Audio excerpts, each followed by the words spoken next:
Hello. I think we're live. All right. Welcome to another live stream. We're gonna continue off with more updates on the procedural City HDA. So I've been very obsessed with this city building lately. I had to postpone the motion capture just a little longer, procrastinating on the motion capture because I've been so obsessed with the city generation. Let's see who we have here. Alan Rinaldi. I hope I pronounced that correct. Thanks for the support. Jojo, welcome. I'm so sorry, Jojo. You're going to be a little disappointed for this last year. I know I promised that I would do the motion capture, but I got super obsessed with the city building. And yeah, I put the motion capture on hold just a bit longer. So you can just be just a bit more patient. I'll do it for the next live stream. I made a lot of updates to the city building. Don't worry about it. Thank you so much for the patience. I really appreciate it. I have a lot of ideas for the motion capture, like combined with the city building. Let me just throw this on. It would be awesome to have like characters just on the top of these rooftops just flying down. Just like, I don't know if anyone's played a really, really old game called, I think it was called Infamous. So it was this character that could control electricity or something. I can't remember. It's been a really long time, but it was I always liked jumping on the rooftops of that game and like jumping down from the top of the rooftop all the way to the bottom of the city, like, because he can fly. I think, if I remember correctly, he can fly on air once you get that unlock that unlock that reward. He uses electricity to fly around. You can just fall right down, but because the resolution of I think it was on a PlayStation, was so nice, that the frame rate was so nice that it looked really nice flying from the top of the rooftops. So I was hoping to get that sort of feel into this generation. Like, that would be awesome. Combined with the motion capture, we can do, I'm thinking the Spider-Man animation in, what is it? That new Spider-Man animation where they have Spider-Man jumping off the rooftops, but it's in sort of like, the way he jumps off of it is really, really nice because it's in a dive. So it's sort of like someone skydiving or someone jumping off onto a swimming pool. So it was really elegant, really smooth.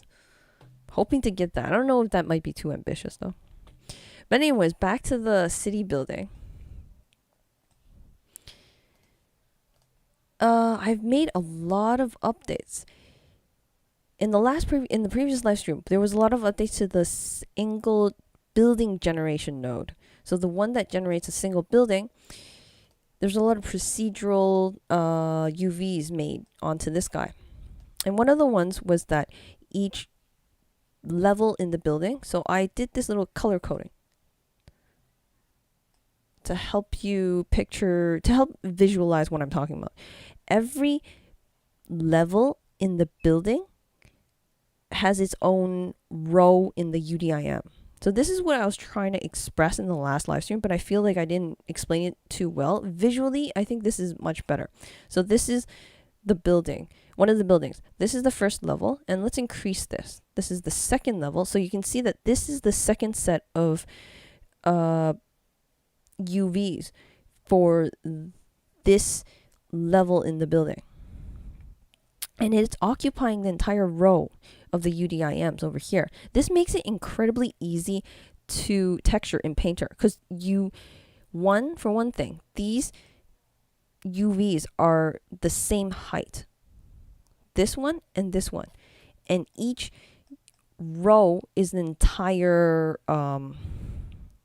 entire level in the building.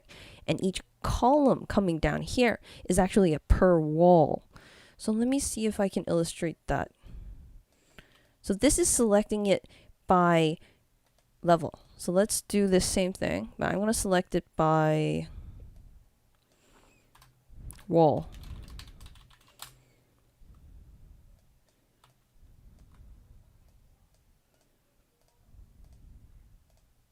Okay, so this is by wall. Now the walls can be chosen, like you can adjust the number of walls. There is a wall detection here I use as a wall angle. So when two sides are under this this angle, it will be considered as a wall. So you can adjust it. You can have more walls. You can see it now. We only have one wall because now the angle's so low that there's nothing, everything falls into one wall. If you want more walls, then just move it over. So you have a larger threshold for the walls. Then each column is a wall. So this is another wall and each column over here. So this makes it a lot easier to texture in Painter. Now, as I mentioned in the previous live stream, these UDIMs, this is a lot of UDIMs for one single building. We got 1, 2, 3, 4, 5, 6 times 4. So we got 24 UV squares occupying. This is going to be 24 images, sets of images. So you got your albedo, your base color or albedo, your normal. You're going to have 24 each of them. That's that's a huge, they'll suck up your video RAM. And in order to optimize that, I introduced in the previous live stream, stacking UDIMs. So I have now exposed this to make it a little bit more flexible by, you can vertically stack the UVs. So once you check this, it will stack them all down below. Why would I do that? One, to save memory. And the second one, these levels, each level in the building are most probably going to be this exact same thing. It's going to get cascaded down. So you're going to have like if you have a window here, it's going to have another window up here, and another window here. It's going to be the same thing. It's going to be symmetric. So you might as well just use the one texture. Why repeat the same thing 6 times up? Like it's a waste of memory. So you can stack it vertically, and then this allows you, so let's go down. So this will allow you the flexibility of still stacking it, saving memory, and having it flexible, because you still have each wall as a UDIM column. So you can still have that flexibility, but you may not want that. Say your only goal is to save as much memory as possible. You don't care about each wall. You might want the exact same thing for each wall. Who knows? Then you can have the option to stack it horizontally as well. Then everything will be stacked in one. So you can texture all the walls in this building with one single texture. And this is pretty good because it still satisfies, you still have pretty good textile density because this is just for one wall. So it's much better than having it like this, which I disabled. Okay, once you uncheck this, uncheck the UDIMs, you won't have UDIMs anymore. Everything will be stuck on this one square. This is everything. So you lose textile data just because you have 6 levels here. The square is being split into 6 pieces. So you lose data. In terms of stacking, you save the memory. You get you save memory by stacking everything all together, and you get your textile data, textile density. So that's just a small recap from last week. I just exposed a few more options. Like this was always there. I exposed the vertically stacking and the horizontally stacking. Now the UV size here, this is something I really wanted to explain. What is adjust UV size here and what is UV scale over here. Now there's a difference between these two. Let me put this to 1 just to illustrate what it does. And I'm going to come over here. So you can see once I let me not stack it vertically. Let me not stack it at all. So you can see that we have something really messed up here once I do that. Like it wasn't before, it looked like this. Nice and even.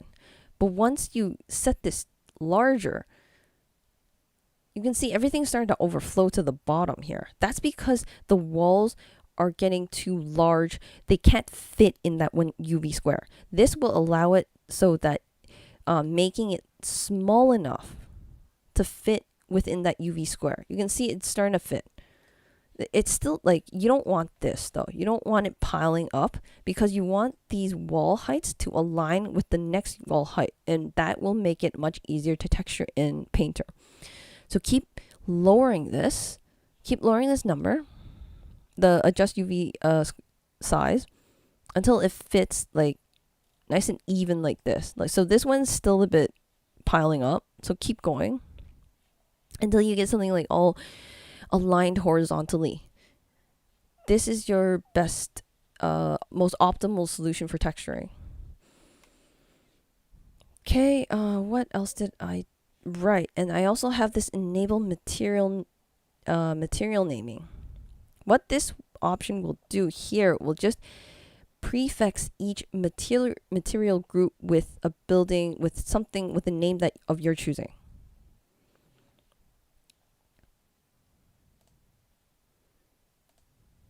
So I'm just going to pull this up.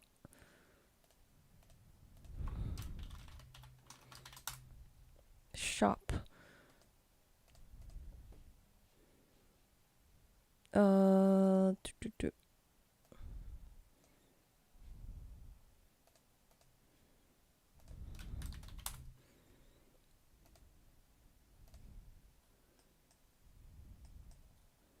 Material group. What was the attribute I called it? Shop material path. Okay. Okay, this is what I want. The shop material path. These material groups are what Painter will be reading as, it's sort of like grouping all the materials together into nice folders or nice collections that Painter will read. So you have your walls outside, which is everything you see here. And then there is a door. So if you click option create door, it will create this door, and this door actually has its own UV square as well. So you can prefix all these materials. If I check this, so I have building number 33, that's going to prefix every single thing, and this will come in handy for the city building that's over here. It's not very useful for one single building, because they're all just going to be building 33 all the way down, but when you have multiple buildings, this will come in handy.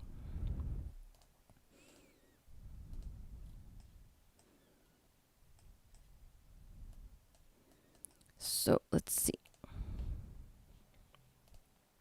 So faster workflow for the entire city, loads of upgrades, add customization. Oh, this is something I added just this morning, like really, really early this morning.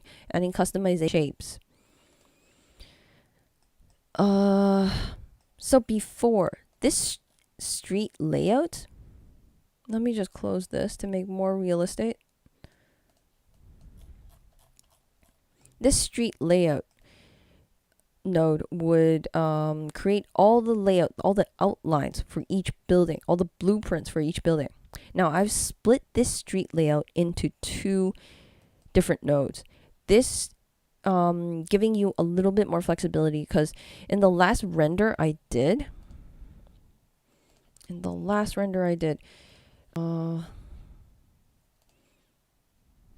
just gonna pull it up. I noticed that the city that I had rendered out looked a little weird, just because all the buildings were the exact same size. I posted it on my Twitter. So these buildings looked a little weird. It looked, even though there's randomization on the shape of each building, it's not random enough. So I wanted to expose a bit more flexibility, so you can actually make unique shapes for the buildings, or tweak it, have a bit of user-driven input to power this. Who knows, you might want one street with really long buildings and one street with really thin buildings like this for an industrial commercial dorm room or something like that. Who knows? So then I split this street layout, which layouts the outlines for each building, into two different nodes. This way, this building layout here, it outputs all the exact same thing as we had before, but then you get the choice, you get the option of adjusting it a bit. One, there is a there are parameters for you to adjust. So let's see. There are two outputs for this building layout. One is the boundaries. These are the boundaries for each building. These boundaries are what I use to create the ground layout. So you take a look at these lines, and then once I enable the ground layout, you can see those grid lines are what I use to define the roads, the grass lines, the sidewalks, and all that stuff. So these boundaries are important for the ground layout. Just template the boundaries over here, and then put the render flag here, and these are the building layouts. So what you can do if you want something very specific, well, for one thing, that you can adjust the grid size. So let's make them longer. Let's make the grid longer from top to bottom, because that's what we want. I don't know. So now all our buildings are stretched a bit from the vertically or left to right. Now I'm gonna hide this first, and let's edit one of the buildings. Okay, let me drop down edit first, and I want to edit a very specific building layout. So let's generate this first. I want to give you an idea what it looks like with the buildings all generated out.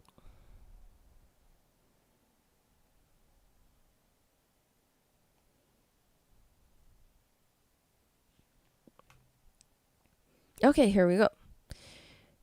Now let's see. The ground is over here. Okay, I'm just gonna template that and put this the city is over here. So say I want these buildings over here, or let's take this building right here, smack in the middle, and I want it in a different shape. I don't know. I want it to be like stretching from here all the way to here. So let's go back to that building layout and my edit node here. Let's enable this boundary. In fact, let's enable the grid.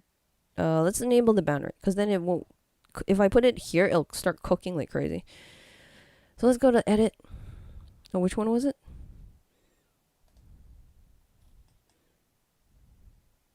It was this one. Here. Let me zoom in. Okay, let's do the edit. Enter here, pick a point. Let me make this point a little bigger. Okay, now I can actually delete points too, so I don't want it to have that many corners.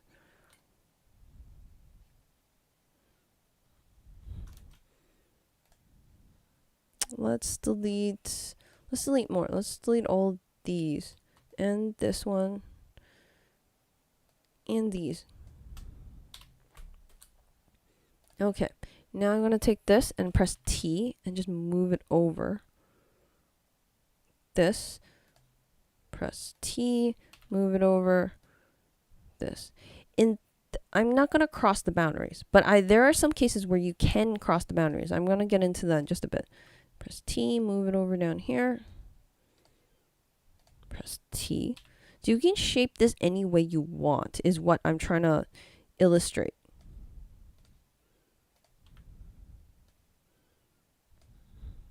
Okay, so that's the new building shape. So it's like a pair of scissors. Okay, let's see what it looks like with the building structure. Let me enable the generate city. Give it a second.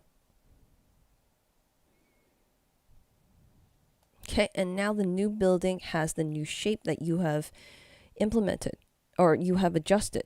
So this gives you a lot more control over the building shapes by exposing this the building outlines out. So I'm just going to delete this since we don't need this. Now, one thing about the boundaries is that it's nice to have your building stay within the boundaries. That's this guy here, these lines. Once you start crossing over the boundaries, because I use the boundaries as the guide grid lines for the ground layout, those are really going to be of the roads. So if you cross that line, I come here and I choose, come over here, let me choose this. If I choose this guy and I turn this and I stretch it all the way, because this is a road, I know that there's a road here. If I cross that, generate the city, that building will overlap with the road. Now, in the future, I will implement something to detect the buildings overlapping the road, and once it does, I will delete it, hopefully. But that's yet to come. That's on the to-do list. So that overlap is not there yet. So the building will overlap the road. You're going to get something like that once you cross the boundaries. So that's something to be aware of.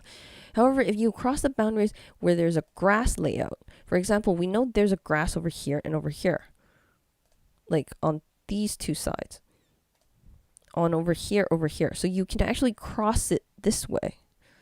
So let's just do that. I'm going to move this back.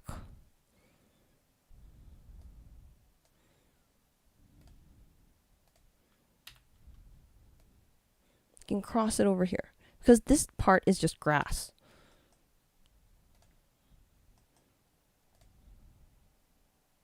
Give it one more second. And that way, because even if you cross it on the grassland, there's nothing to overlapping. So this won't pose much of an issue. Template this, and I'm gonna render this. So this won't pose much of an issue crossing the grid lines over here. Oh yeah, the building, okay. The city builder here has an option to create windows and to create a door. Let me show it to you on, actually let me show it to you here.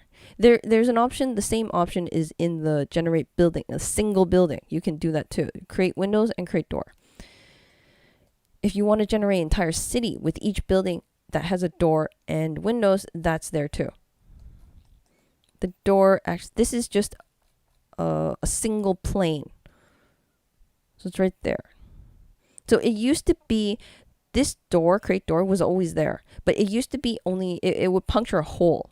And it wouldn't give you anything, like there's no plane or anything to render it. So once you enable this plane, you can throw on a texture that will look like a door texture. And then since this door texture has its own UV square, it makes it incredibly easy to texture as well. And I've given it its own name, so you can actually find it very easily. So let's blast this. Just want to show you what naming convention is, so you can actually isolate it yourself. Shot material path. Door primitive. IT. Okay, delete, not selected. So this is the door. This is the door primitive. Now this door primitive has its own UV square. So let's enable that as well. Okay, let's remove this. So it's taking up an entire UV square. So this makes it easy. All you have to do is go to Painter, drag one of the textures and just slap it on.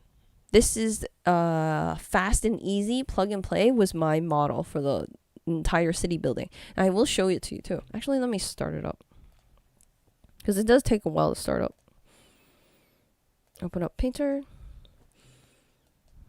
Every single time you see like these group names, these material groups, it means that it's an entire group that can be textured all together.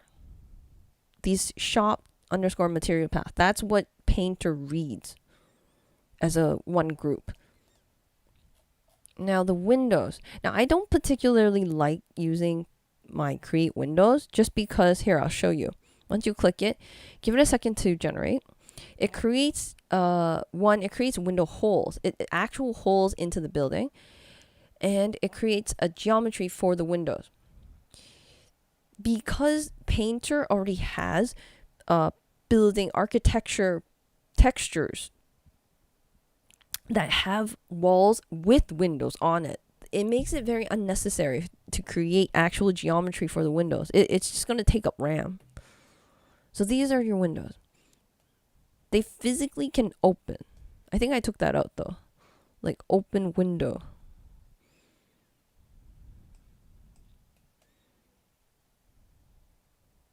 I used to have a open window by angle, but I took that out because it was a little buggy.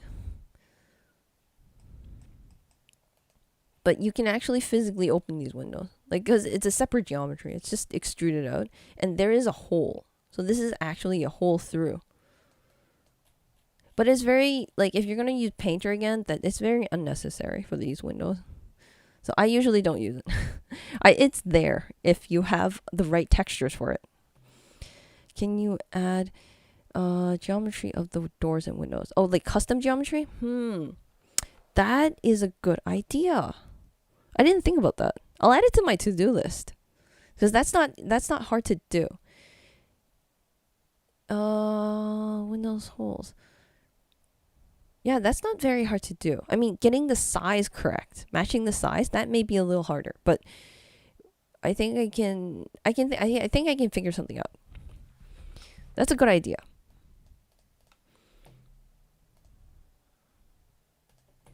Okay, that's one of the things I wanted to do.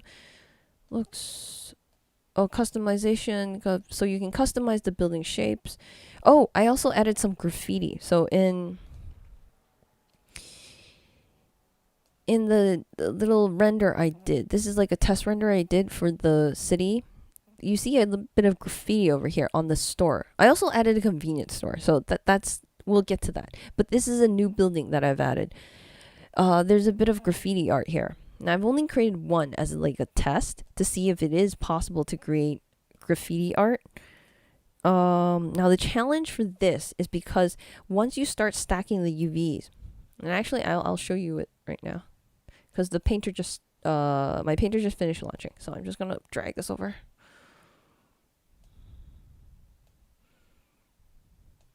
Let me create a bit of ooh. Okay, I didn't want that. This UI is too responsive. Okay, so this was my door. This is the door. It fits in this one square, which is I find it very convenient. Like I just painted a frame really quickly just to like experiment it out. So that's what this looks like. This is the door primitive, that one plane. And I just painted it, hand painted it. That's why it's so like crooked. Using the points for references if you get the geo. Yeah, that's what I was thinking. And then maybe copy 2 points. But I have to cut the hole. The challenge in using custom geometry for the doors and windows, it would be cutting the hole to match your window geometry. So let me use the single building as an example because it's much lighter. If I come here, let's create windows, remove window geometry. So these holes, well, this hole has to match. Oh, and this is a bug. I didn't notice this. the window is puncturing a hole right into the door. This is a no-no. Let me remove the door. I will fix that. So the windows are puncturing a hole, physical hole right through the walls.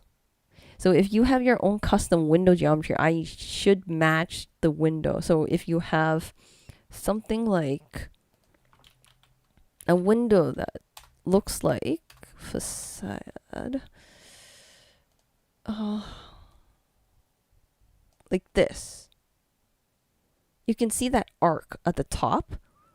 Like it's not a rectangle window. It's like a curve at the top. Whatever you call it. It's circular at the top. So I should match a hole that matches your geometry. That's what I mean by the challenge. But I think I can work it out. That was just getting the size right and then just extruding it across. I think it should be okay.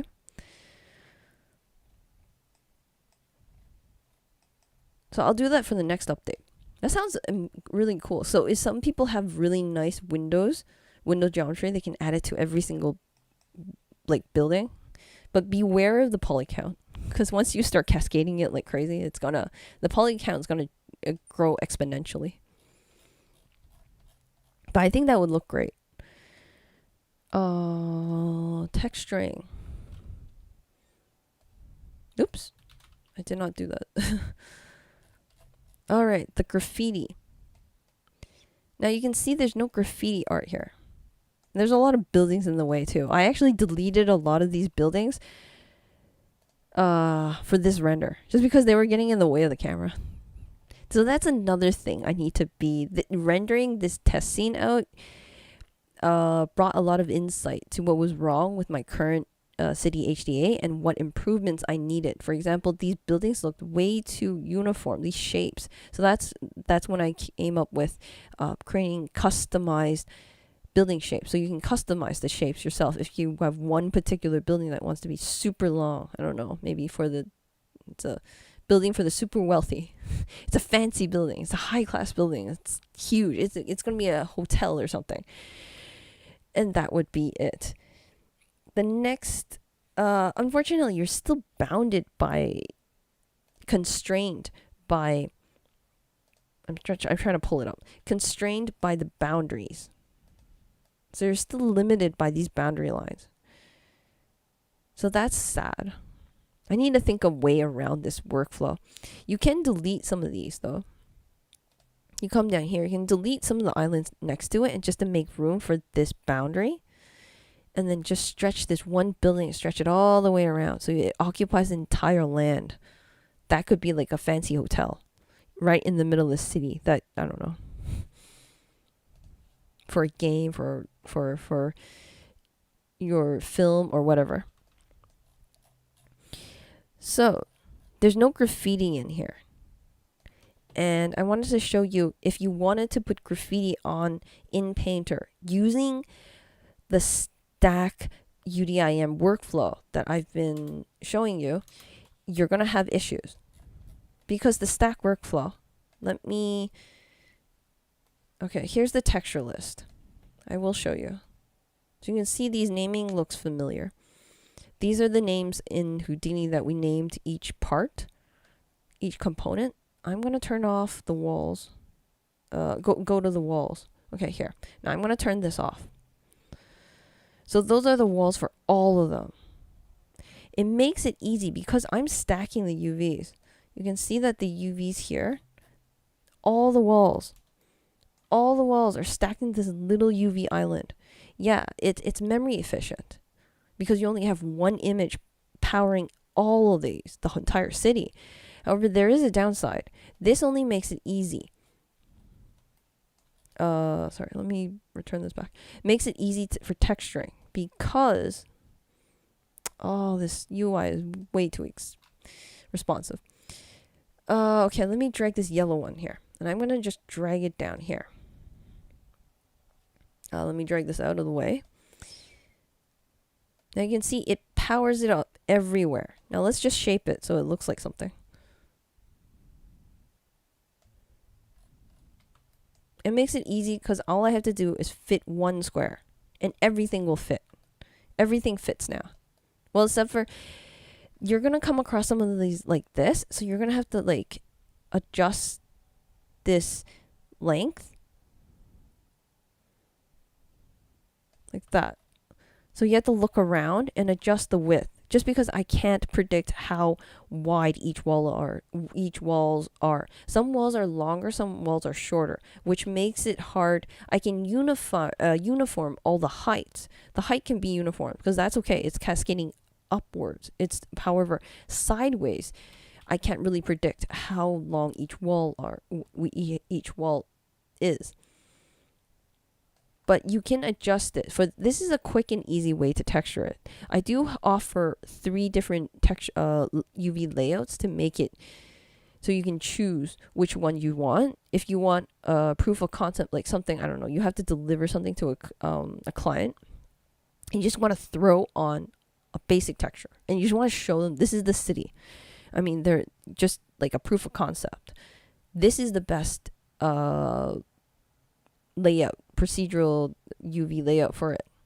And that is the option we have over here in this, when you uncheck both of these, so nothing is checked here, it will produce. Well, we have a bit of overlapping here because I have to adjust the UV size. Give it 1 second. Too much.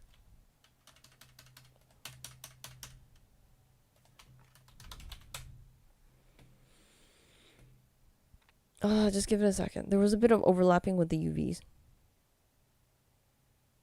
Okay, there we go. No more overlapping. We have, what was I talking about? Right, the option of having this fast plug and play texturing, everything on one texture, compressed to one texture. If both of these options are disabled, you'll get UVs like this. Now, if, say I want a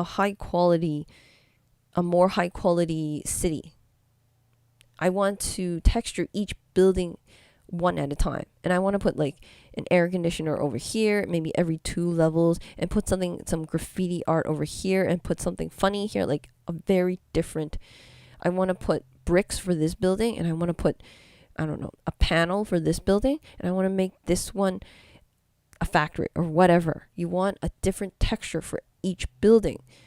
Then you want to enable, you could enable generate single UDIM. And what this does, it will revert back to what I had originally. Each building will have its own UDIM square. However, this option is not the best option out there, just because you lose textile density. Because the entire building UVs are crammed into that one UV square,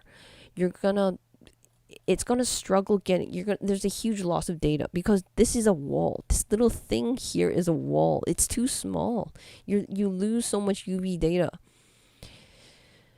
So that is probably not the greatest option for high quality city building, because it's gonna look really pixelated. No matter how much you amp up the texture images, even if at 2K per image, that's 2K texture per square over here, it's still not gonna, once you walk close enough, look like you'll see the pixelation. However far away, it's okay. It looks great far away. But this is not great for memory either, because one UV square, that's going to be a single image. So say you have 1K per texture, you're going to have 1, 2, 3, 4, 5, 6, 7. 1, 2, 3, 4, 5, 6, 7, 8, 9, 10. So 70 pictures. So 7K. That's going to eat up a lot of memory, video RAM. So let's, but it's there for like, if you want that. Now, say you want the textile density, and you still want the ability to texture your buildings one at a time, to have that ability to texture it one building each, and make it different, put a texture differently on each building. Check this. Enable building prefixes. This will add a prefix name in front of each material.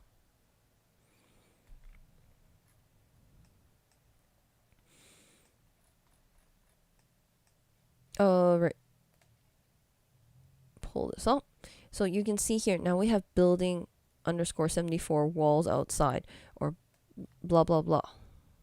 It's going to be 7046 for every single part. Material group, it will have the building number in front of it.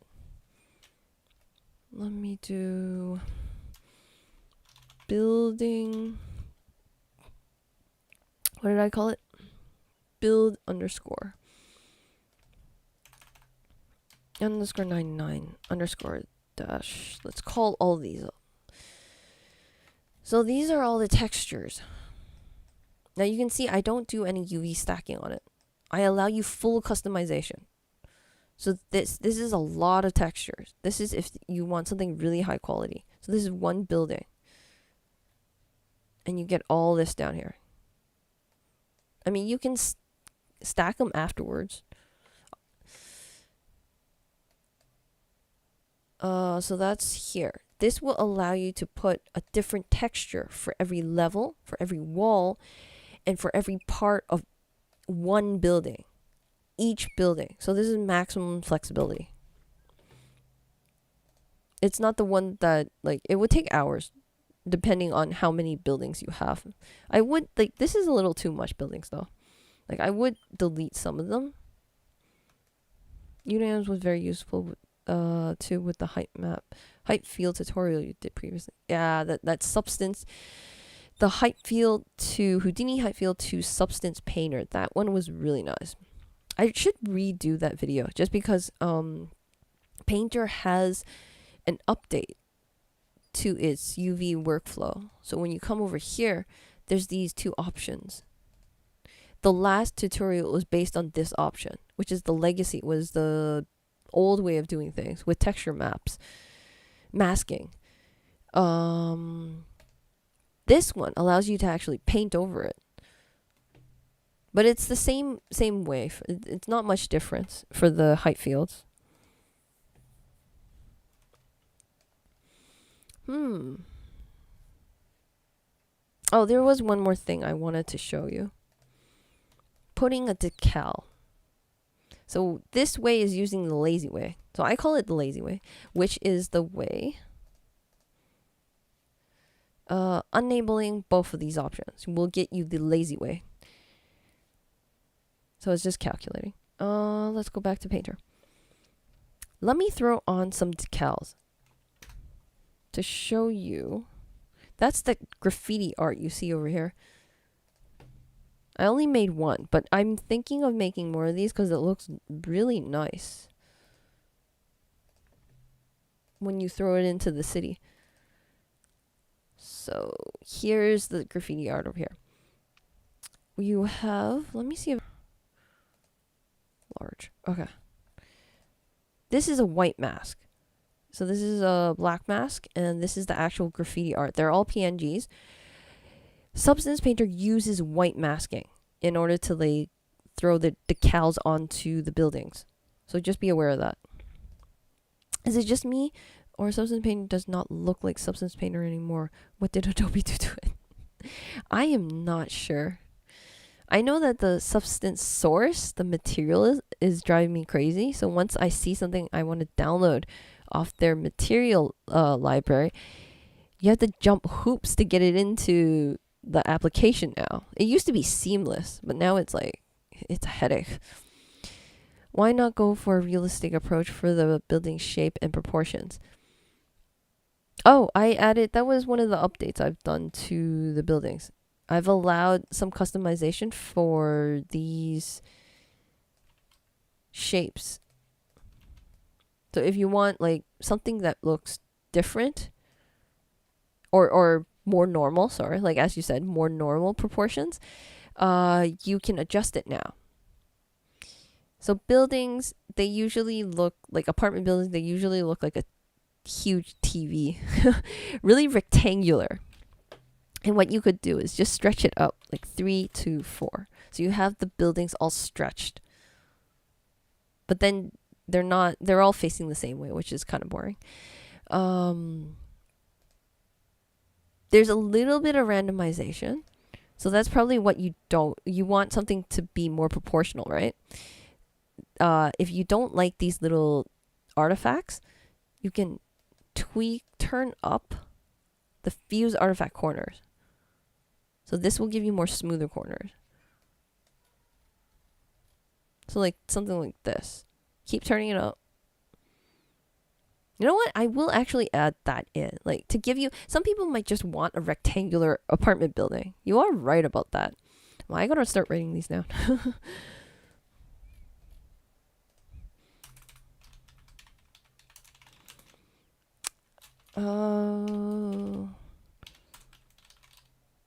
Custom windows, geo, and custom door geo.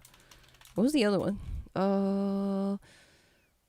Normal, realistic apartment building shapes. Building shapes.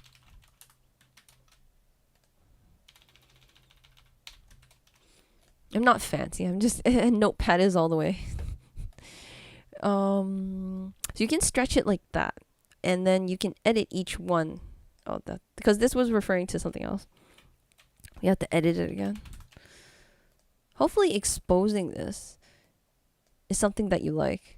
I kind of liked it, but I'm not sure how people feel about this. Because I like that user customization. I'm gonna make this building all the way over here.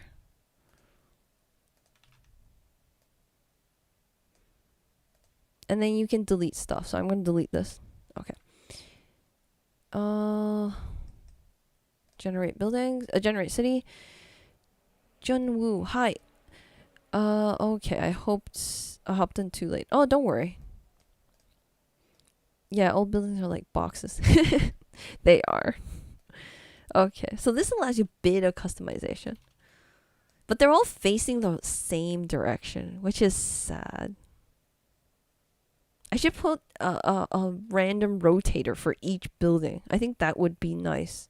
Give it a bit more randomness. The more randomness you throw into the variables, into the parameters, it will look nicer because it just looks it'll be so much for the brain to handle once they see it. It's like, oh, it looks like it looks like a city, hopefully. How would it look like if you import the whole thing in Quixel Mixer instead of Substance? I haven't used Quixel Mixer in a very long time. They've upgraded it so much that I don't know how to use it anymore. I used the beta version, the very, very, very, very first version they came out with. And that was simple to use because it was very similar to Photoshop, but then they upgraded it and I got lost. I'll check it out and I'll see what I can do. I know that Mixer is now like Substance Designer now. It's very complicated. But okay, let me just show you the decal. So in order to put decals into Substance Painter, you just click. Just choose all these guys, drag it into your library. So this is very important. This is the actual graffiti art. That's the one with color. This one. So label them correctly. This one needs to be a texture. And these need to be alphas. I don't know why this is important, but it doesn't function correctly if you don't do that. Or at least it was a little difficult for me. Anyways, let me throw down a fill there. Throw down a paint. And now we can drag an alpha. The alpha would be the white mask. So Painter likes white masking. And then the color would be the actual decal. Okay, and then you can actually paint on it now.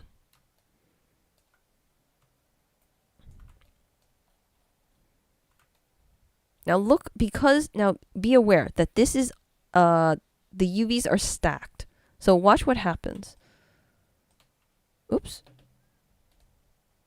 It's gonna cascade. Now I clicked once. I only put it in one area. It's cascading all the way up because it's the same texture.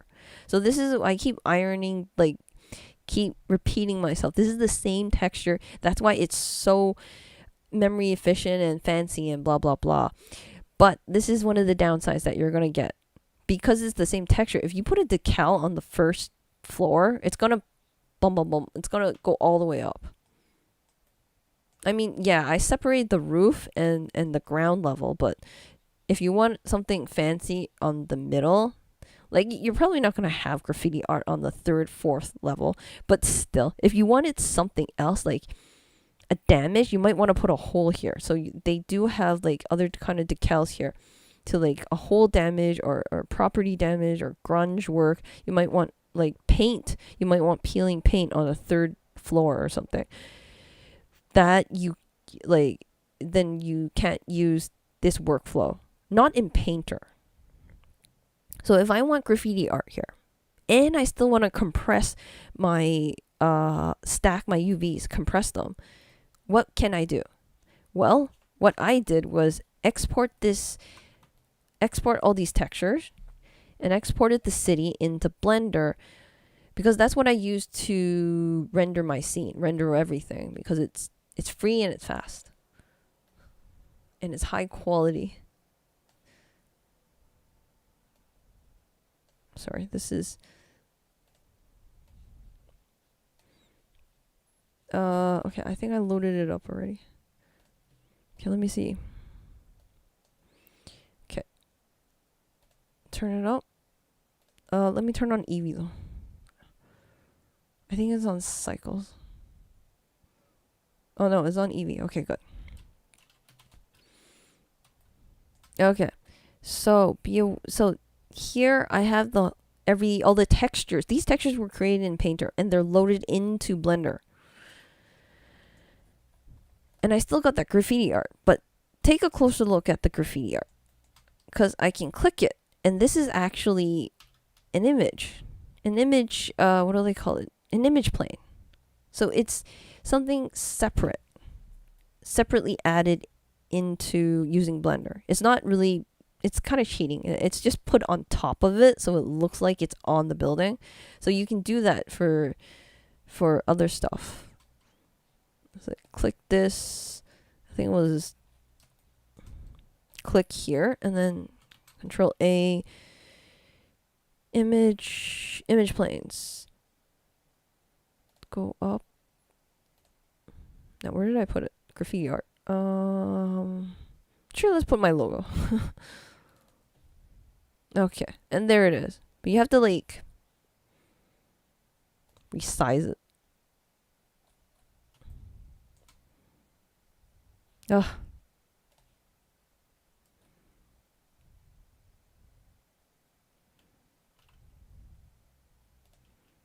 Rotate X or Z. Okay, something like that. So you got like graffiti art on the side of the building. You can do something like that.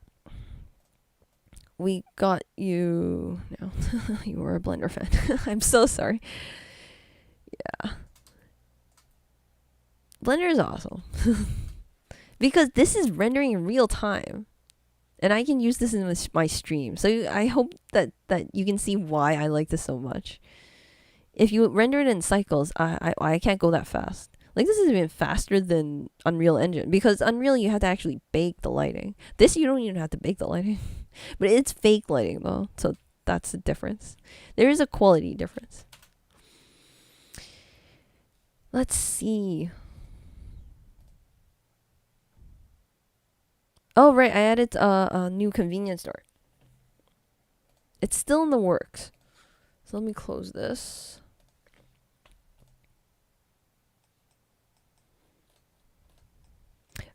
So the workflow is this. Choose an island. So the convenience store will take up like an island or something.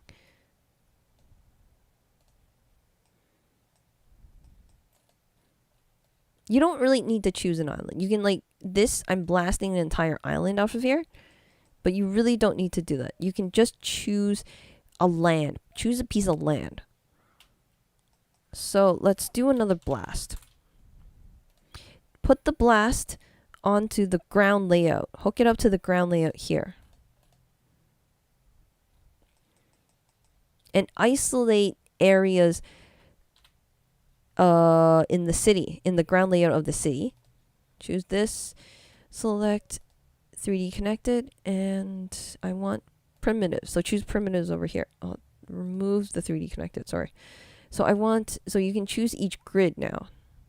So say I want this one, this one, this one, this one. This part. Enter. Delete non-selected. Okay. And then City Convenience Store. Where did I put it?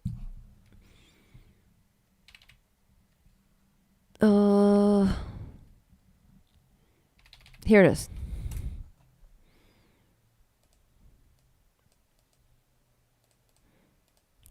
Hook it up. Let's see what we get. So you get a small little convenience store right now.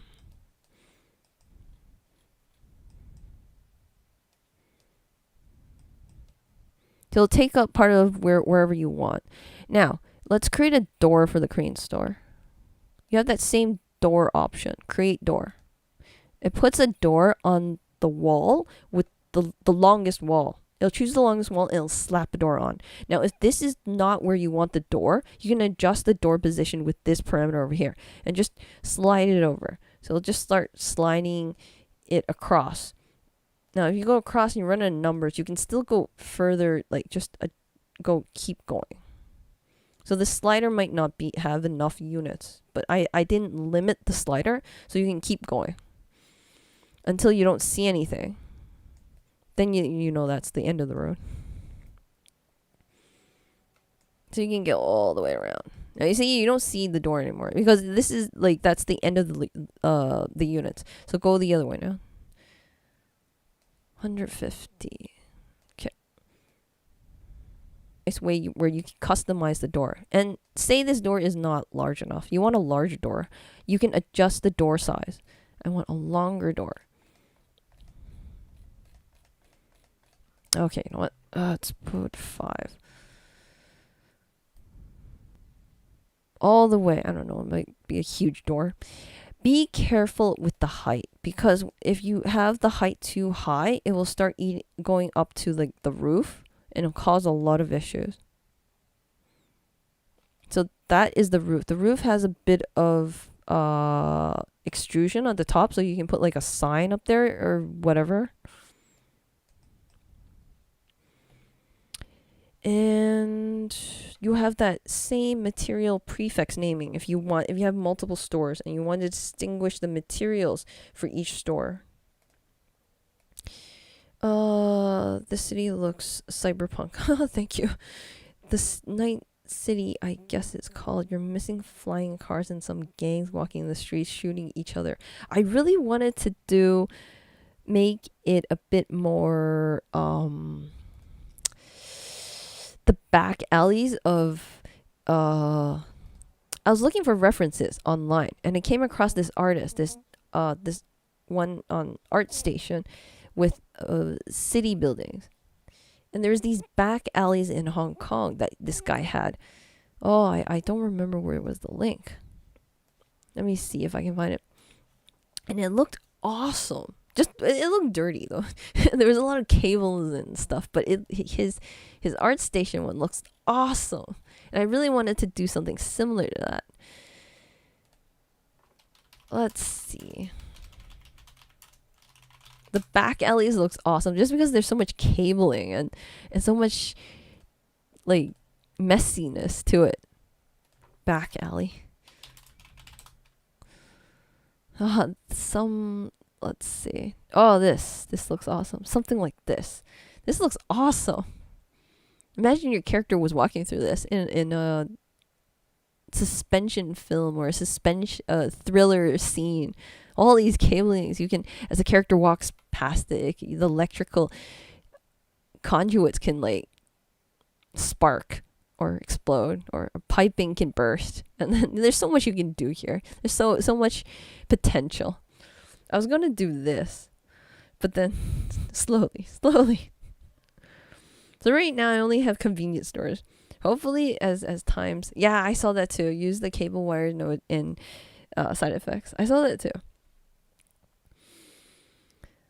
Cyberpunk reference. I think this is actually the city though. This is not thing. This is not fake. This is an actual alley. It's just missing the mice. This looks pretty clean to me. For an alley with all this stuff on it, this looks pretty clean. This is incredibly cute. I think this is graffiti art. No way you can be dangling that on a high-rise building. I hope it's a graffiti art. This looks dangerous if you're gonna dangle this on like that.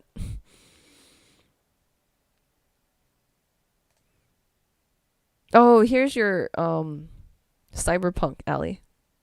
These neon lights. That would be awesome. I should add neon lights to my city builder. The problem is these textures look so uniform. Yeah, it's easy to texture, but sad that they look the same. You can't win. You can only have either one way. Easy or, the tough way. Yeah, I've been planning to make more graffiti art. Right now I only have this lonely one piece of art here. Motion capture. So sorry, everyone. I was going to do motion capture for this live stream, but I got so obsessed with the city builder. I just kept adding more and more stuff to it.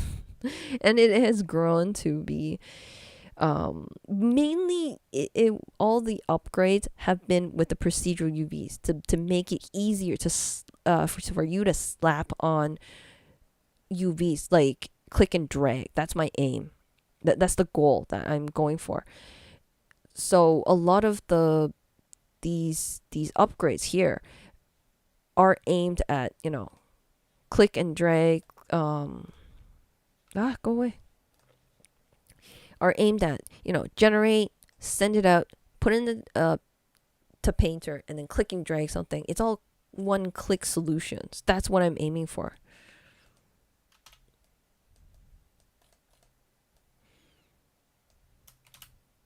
And I like the workflow where you have something created, you have a city created, slapped on, and then you slowly tweak it, because that's easier for artistic creativity to flow in. It's really, really hard to begin with a blank sheet and to do something from scratch.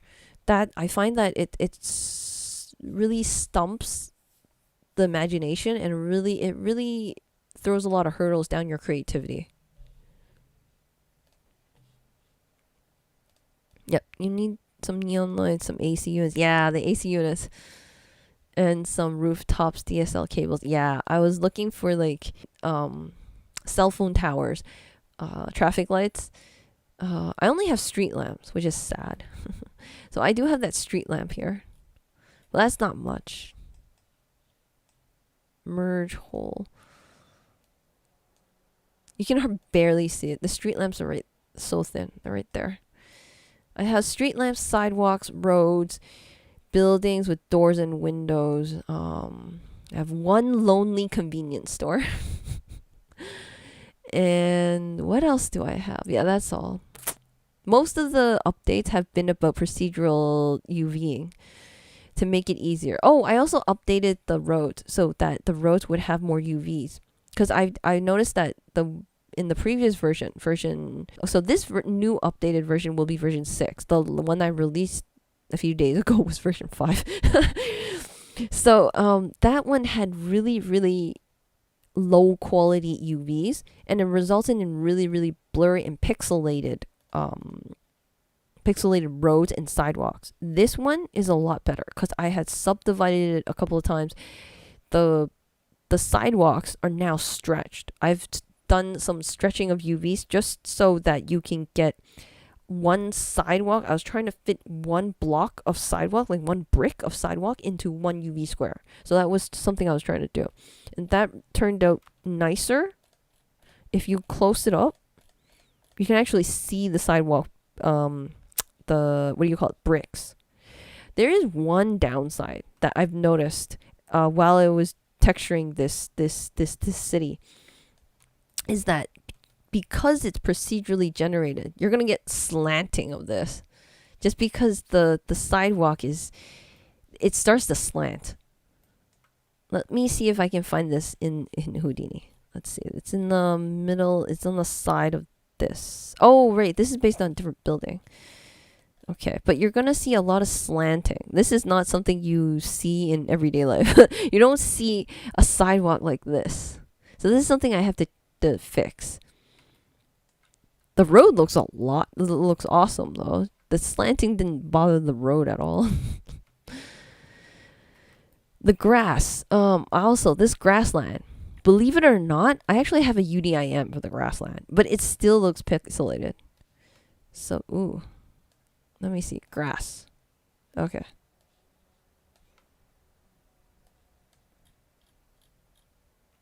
So, this is 4 UDIMs for the grassland. spread upon 1001, 1002, 1011, 1012. It looks nice of far away, but once you get close enough, you're gonna see this starting to pixelate really badly. So you have a character walking through this, it looks really ugly. I may need more UDIMs, but once you get past 4 UDIMs, it's really hard to make procedural. So I will have to work on that a bit more. Community center, that's a good idea. Community center. Let me add that to the list. Keep the ideas coming.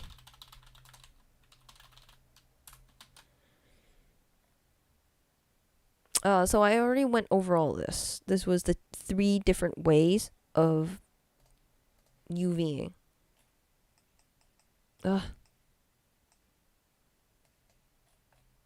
That's like this. No options. It's the lazy way. And when you check one of these, that's like the high quality way, but like for individual textures for each building. Check this for individual textures for each building, but everything is crammed into one UDIM. So you have one UDIM square per building, which not so great textile density. Since you are still in Substance Painter, can you reduce the scale of the grass textures to get rid of the pixelating? No, unfortunately not, because it's already really tiny. This is the grass texture. This little square is the grass texture. And it's tiling across the entire city. This is the entire city. So let's take a look how much I scaled it down. Where is it? Or scaled it up. I scaled it up by 17 times. 17 times 18. This one was just to give it more color, background color. Or maybe this is the one that's pixelating it. I'm not sure. This is the desert grass. We can grassy red. Dry sand. It looks really white and plain. So I threw this on the background to give it more color. Maybe this is pixelating it. Oh, this is only... Where is it?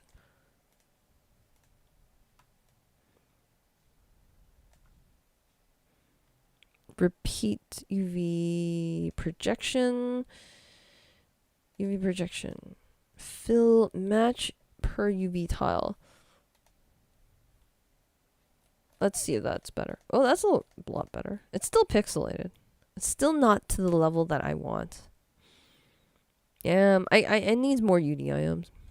I know it can do better. Strange. Yeah, I know. I'm not great at Painter. That's probably why I come up with all these weird procedural UV ideas in order to make life a lot easier in Painter. Because I'm not that great in Painter. Building generator, adjust UV scale and UV scale. Oh, this is something important I need to mention. Now, when I first generated this city and I threw it into Painter, it kept on complaining because it's the UVs kept on spanning across the lines, even though it wasn't. Let's take a look at just the buildings. Yeah, let's just take a look at just the buildings for the UVs. I'm trying to pull this up. Ugh, this is not happening. Oh my god. Okay, forget it. I can't pull this off. So it kept on spanning across it. So I exposed out the UV scale and the UV translate. You can see that the UV translate is moving it up just a teeny bit, just by 0.02. Now let's just go 0. And let's see what happens to the UVs. It'll just move it down a bit. For each square. So the pivot for each square. So it's just moved down.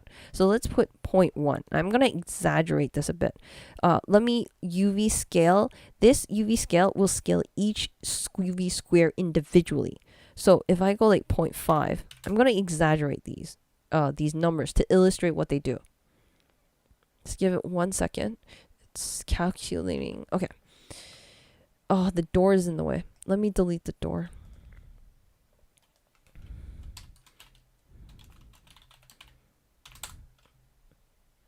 Okay, so I've gotten rid of the door so you can actually see the UVs. These are all the building texture UVs. And scaling it by a half, reduce the size for each square.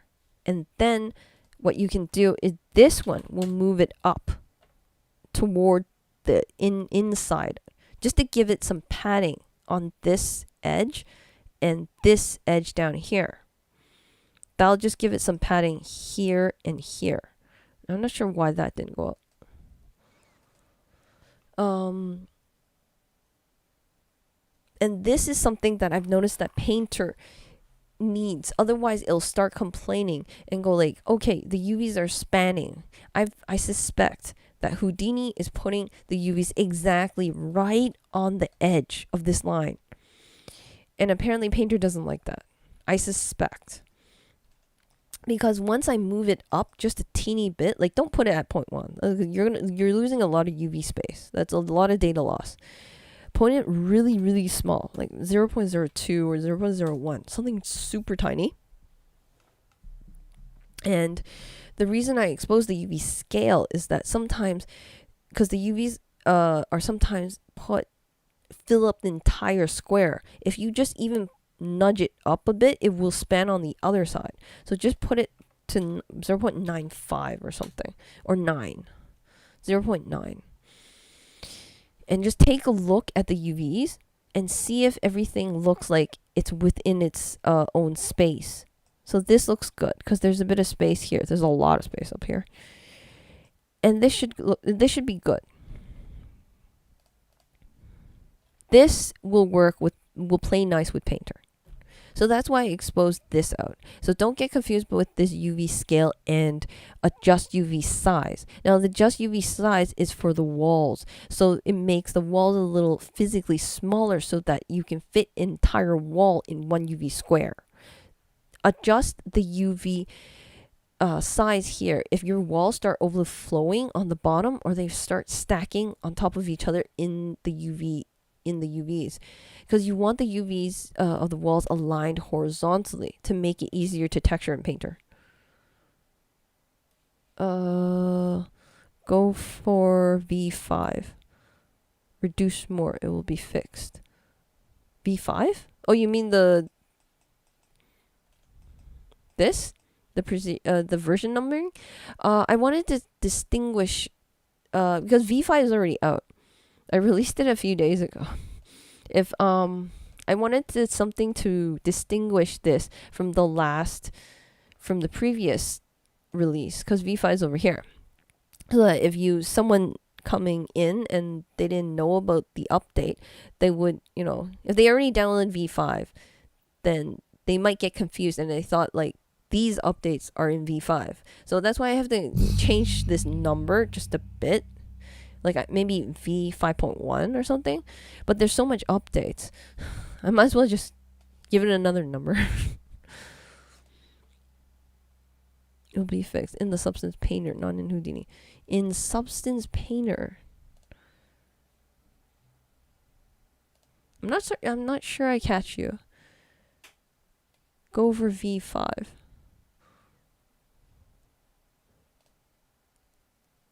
Iter. What's up, Bubbles? More updates to the city building. Yeah, I'm not sure. Can you clarify, Jojo? I'm not sure what you mean. Generate builder, UV transfer. So hopefully that explains what the difference is between this adjust UV and the UV scaling UV translate. In the scale section for... Oh, I see. Texture in here.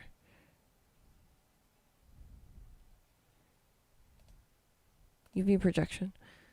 I mean 5 here.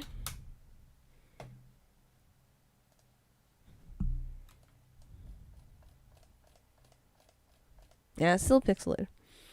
Grass texture. This grass looks... I should have chose something that was less darker. Dried moss. It looks really pixelated. I will add more UDIMs and see if it fixes this issue. But when you go past 4 UDIMs, it gets really confusing to code. Building generator, add prefix naming, so we already mentioned that several times actually. City generator, adjust UV overflowing. Okay, so I already showed you that. That's just when to use this parameter. Added convenience store. Oh, actually, I already went through it. Okay, so street layout. Oh, actually, nice. We covered all of the items. That's unexpected. I usually never get through all the items.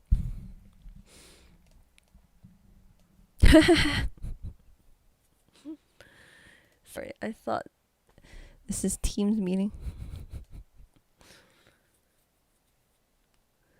Don't worry, this will go away. This will change. I'm going to be changing this soon. Maybe I should choose a different texture for the ground.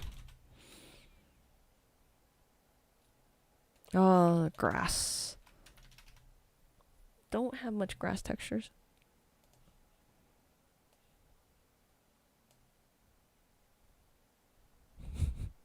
Okay, this is easier to, so we can actually see. Okay, so this is obviously too big. Let's reduce this. I usually like to use this little widget here because it's easier to shape. Okay, let's see what this looks like. It looks pixelated once you go too low. If you too high, it's too big. It's definitely a UDIM thing. Let's fix it. I got nothing to do.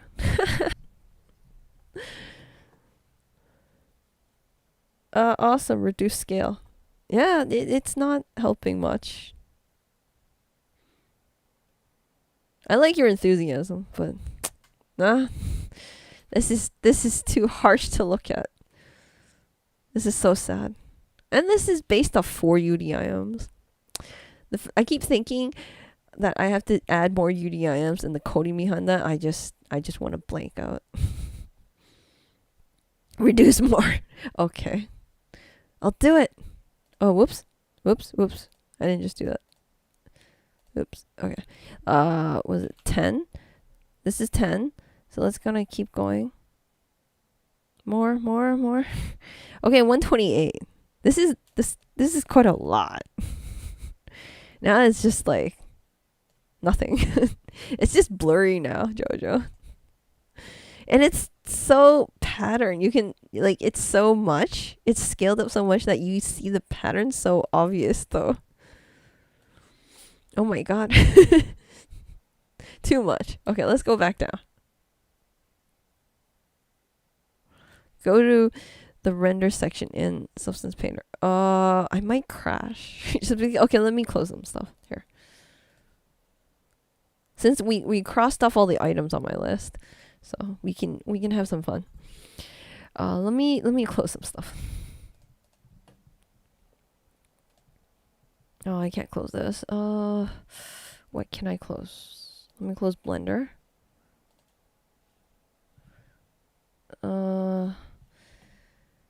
I think I can keep Houdini on. Okay.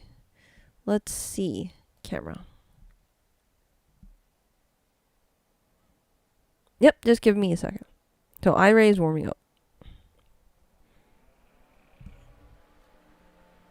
Yeah, I don't know. I'm still not that satisfied with this. It's still blurry. There's not enough textile density. Because you can't even see the grass. What would be a better option would to have a particle system and actually grow the grass, have physical grass, and then have the planes all spread across the land area. Then you can have weeds and all that stuff rather than relying on a texture.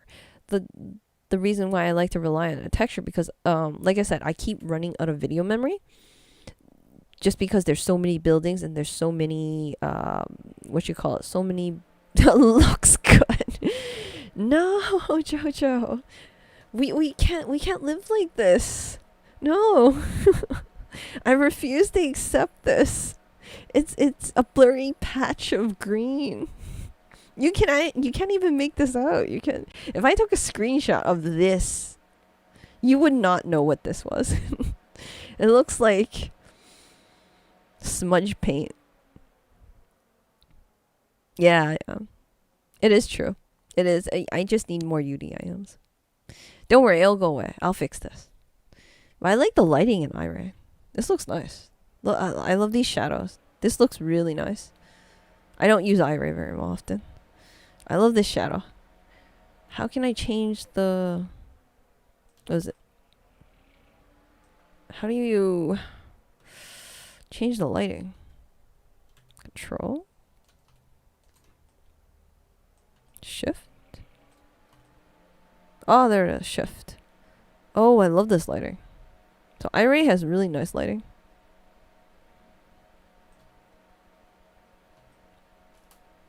I love these shadows.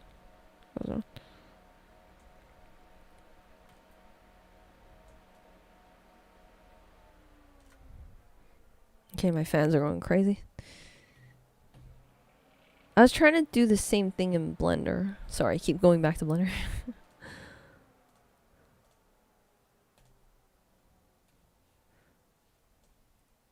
Oh, I think I did this short animation where the sun just shines over.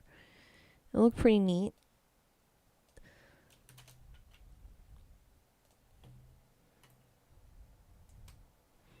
You need to add real turns in the streets. Oh.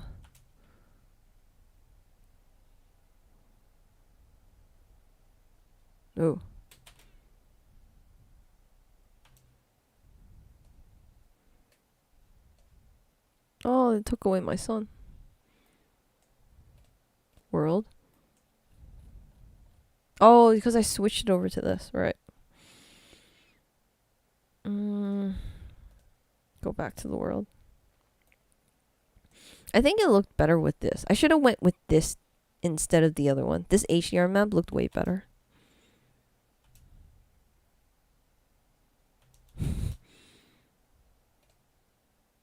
Let me hide the HDR.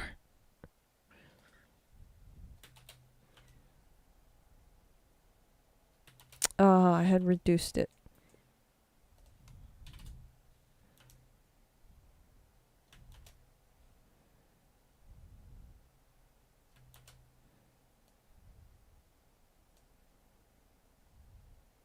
Oh, that looks better. Something like that. You need to real turns in the streets. I'm not sure what you mean by that. Smooth the corner. Oh, that is true. I was thinking about that before. To smooth these edges, these corners out, because they look weird. They just look weird. It's too sharp. And I turned the bump on the bricks way too high, so this looks like it's popping out. Looks like a cookie. Crumpled up cookie over here. Looks nice with HDR. It does look nice with HDR. Because of the reflections. And the windows, the reflections on the windows looks great.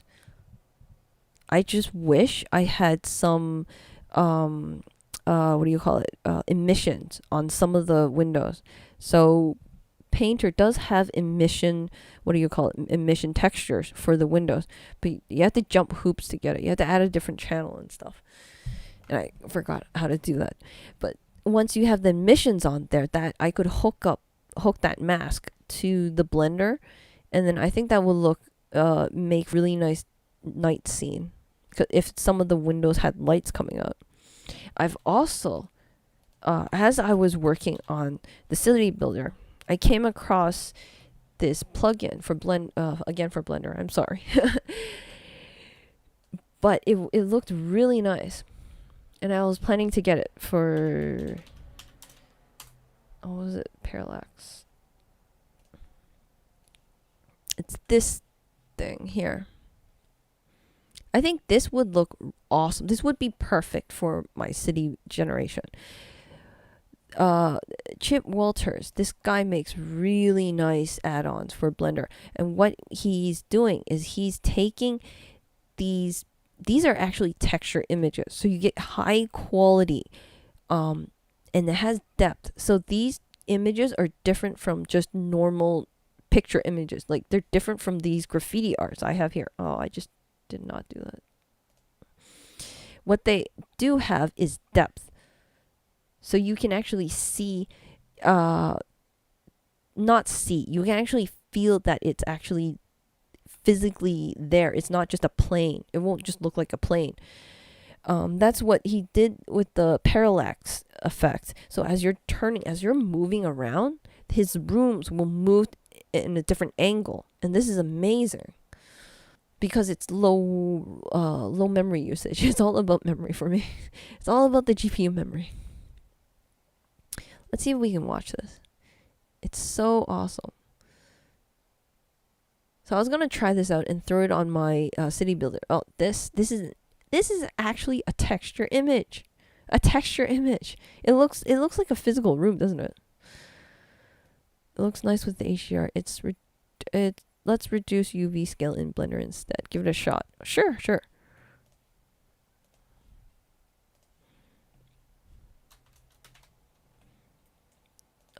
Objects. Click this. Grass here. Let me get close enough. Oh.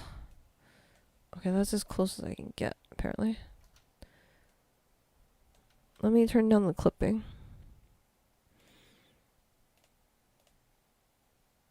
Oh, it is turned down.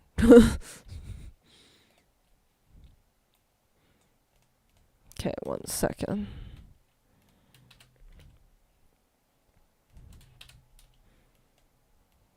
One sec up though.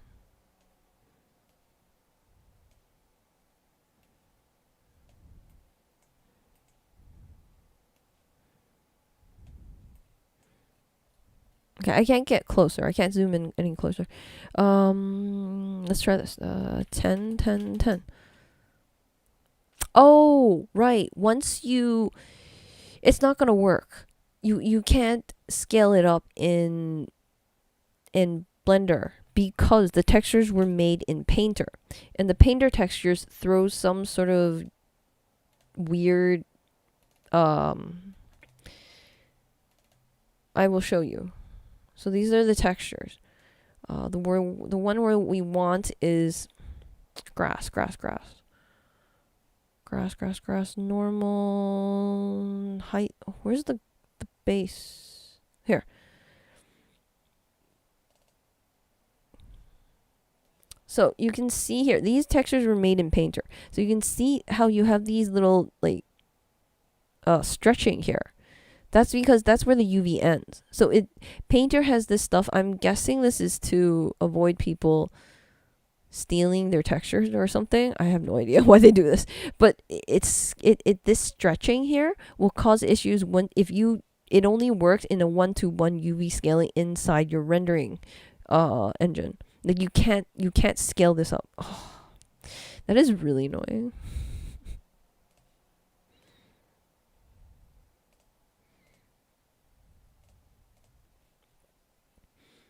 Damn it, Painter. Now this will not happen if I made these textures in Designer.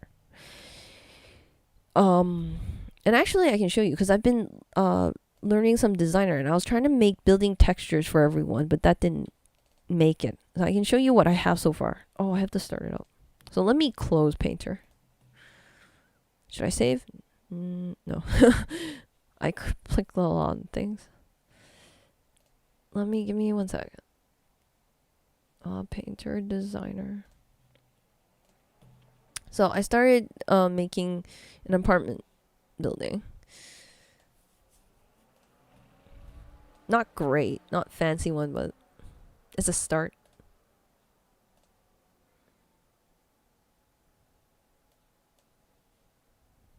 Oh, this is the wrong file. Where are you? Where is my apartment building? Oh. Textures? Oh, I can't remember where I put it. Update text department. This one. Nope.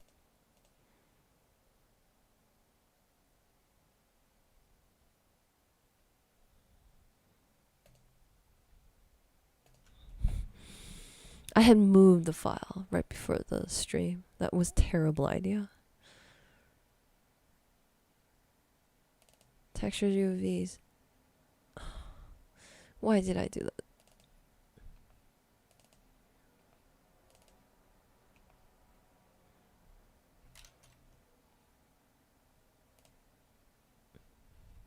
Yeah, I can't find it anymore. I can't remember where I put it.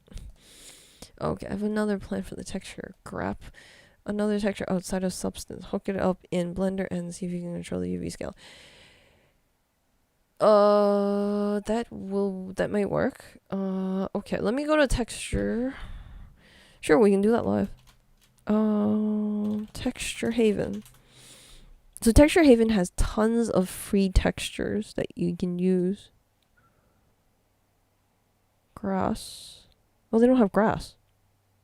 Terrain. Sand, floor. Well, they really don't have grass. Okay. Natural. No way. They should have grass. Sand, snow, dirty. No, they really don't have grass. Man-made.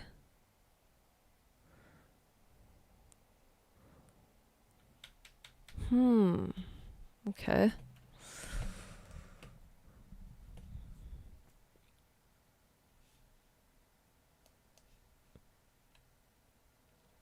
Let me see if I can find something else.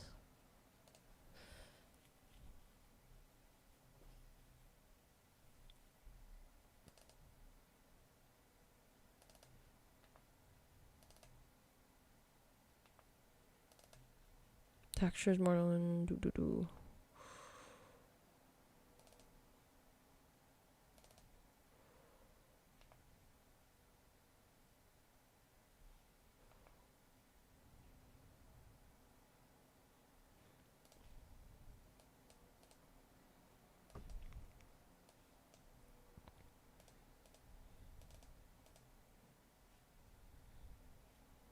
Oh, I actually found my texture though. On a different note, I found one of the textures I was creating for this. We can throw this on the ground.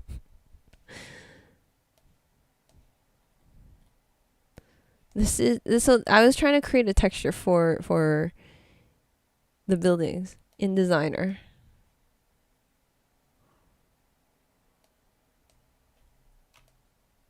Oh, you have to turn this up though.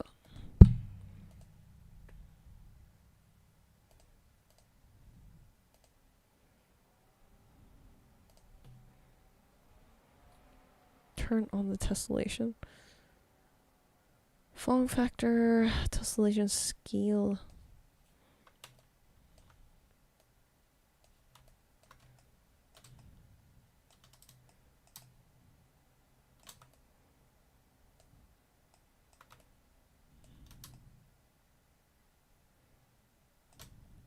Anyways, right, check this out. Okay.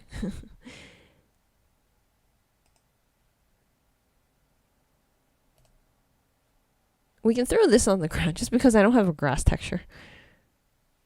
1 second. Now I need a place to put this.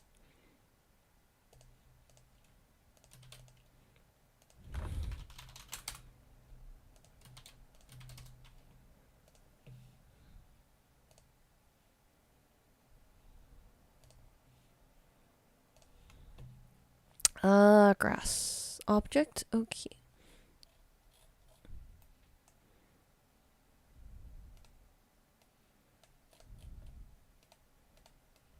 Oh, what is happening?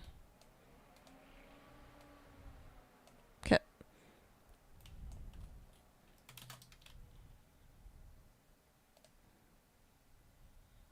Shader, media stuff.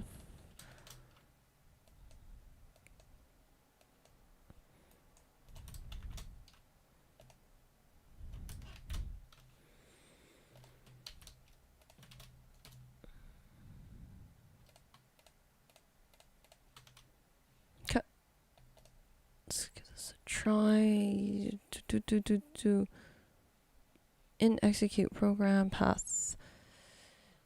Mount to start. Oh, you have to be on the same drive.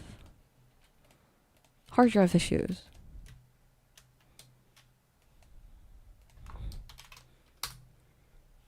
This one is in...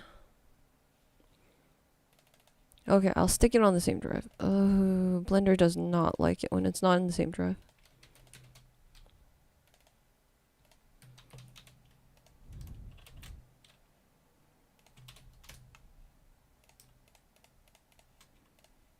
Okay.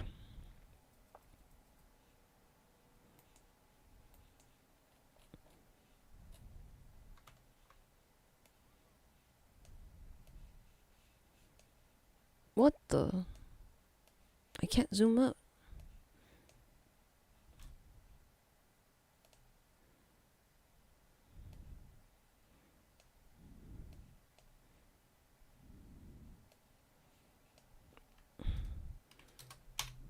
Okay, that's better. Turn it back on. And I got weirdness going on.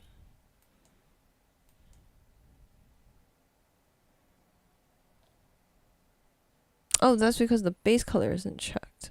1, 2, 3, 4. Which one is this? Metallic. Roughness. Okay. Shift D. Just give me 1 second. Ah.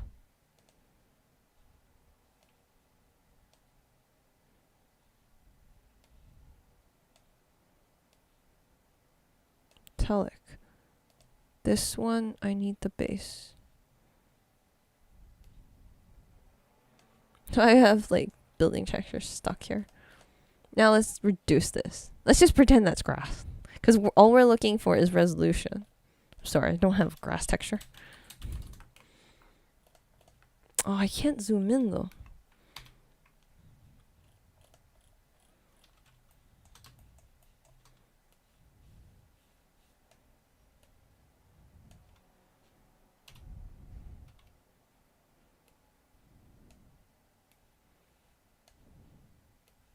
Okay, that's as best I can zoom in at. You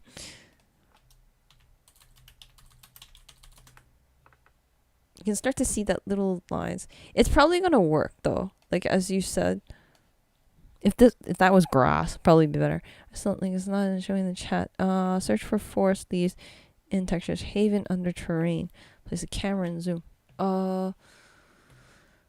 Sure. You're really, really into this.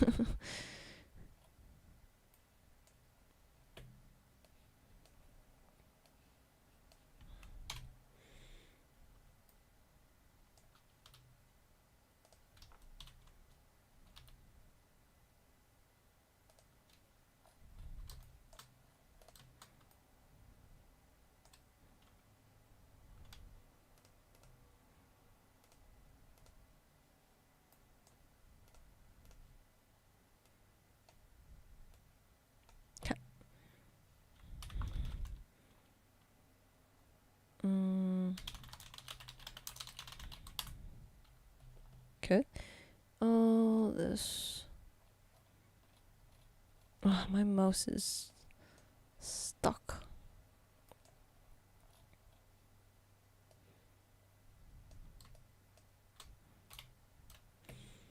Grass. Oh,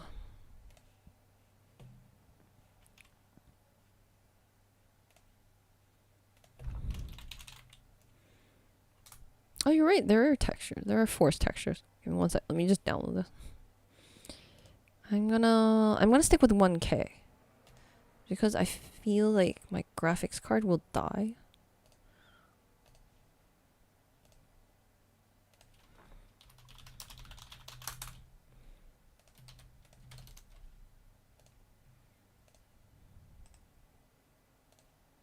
And just unzipping it. Just give me 1 second.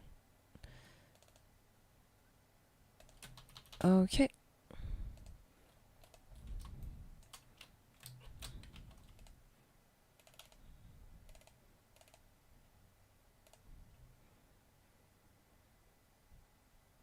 Normal, Roughness displacement. I hope the plugin will read this. Oh, it read. Okay. So this is this one. Which one? Whatever this is. Force ground. Okay, let's pump this up. I don't know. It's still... Because the building's like this, so we really need to pump this higher. Let me turn up the lighting.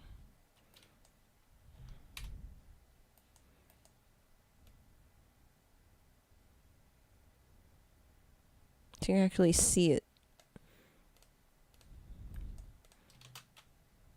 Color, gamma.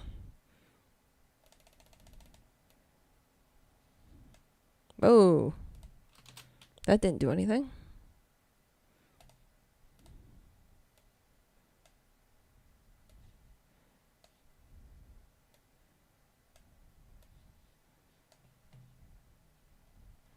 Oh, it's not even hooked up.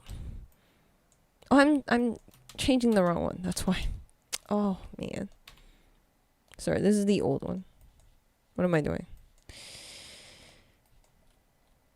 It looks good now. It's not really that great because it's still not large enough, but it does look better. I really do. It zoomed in pretty close. It does look a lot better than before. It does, but it's still like, I don't know. I'm trying to turn up the contrast so you can take a better look.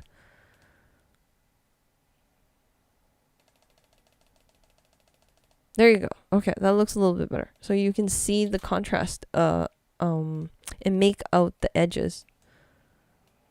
Oh, okay, that's not good. Nope, too much. Nope, too much. Okay, let's just leave it there. Forget this one.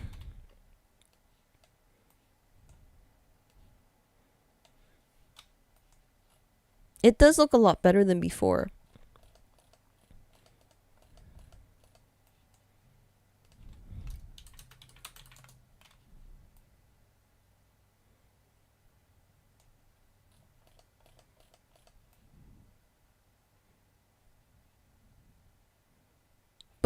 Yeah. I would be more happy if this had more, like, I guess I'm so used to using Painter and the grunge maps to add more detail and more noise to it. I'm still not happy with this. Like, I would still want to figure out adding more UDIMs for the grass and then upping the resolution a bit more. You can blend the textures by switching from flat to box.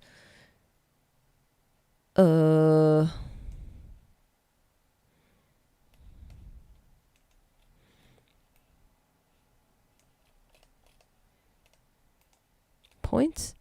Texture?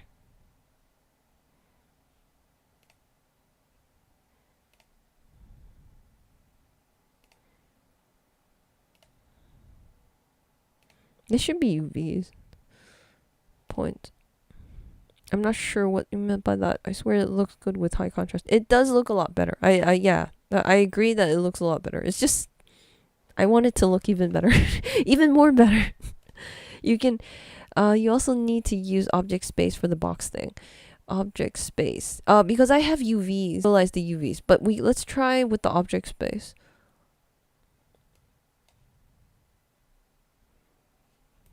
Oh, then we have to lower this though.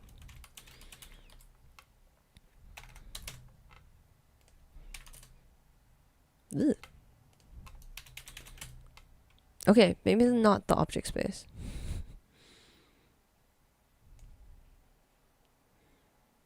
Generated. Not sure. Normals. In the texture node.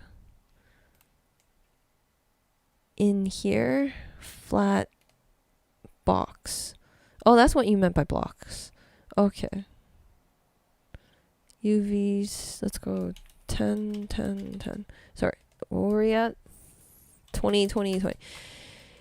Box, 1 second. Flat, okay. Turn it to box. Yeah, I'm not sure what's up with that.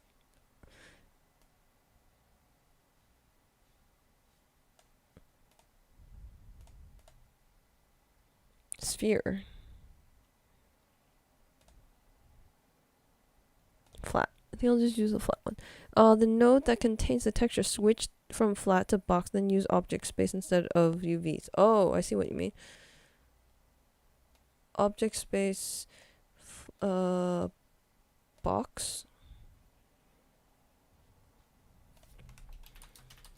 Reduce the scale. Oh, that does look like. Wow. I did not know that in Blender.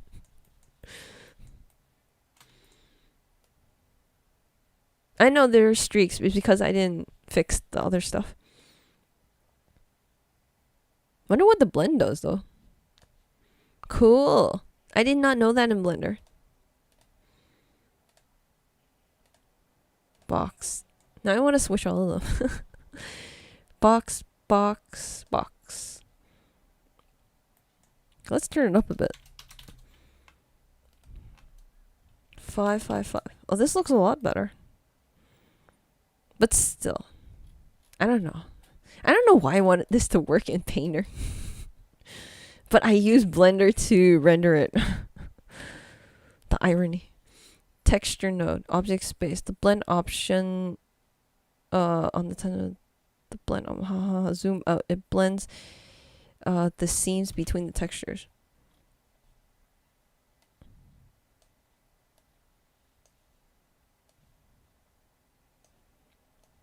Yeah, it does look a lot better now.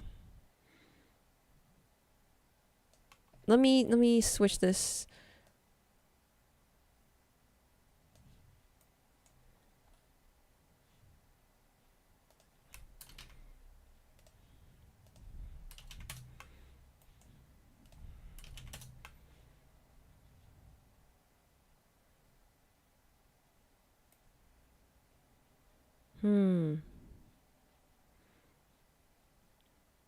I need to research a bit more on this.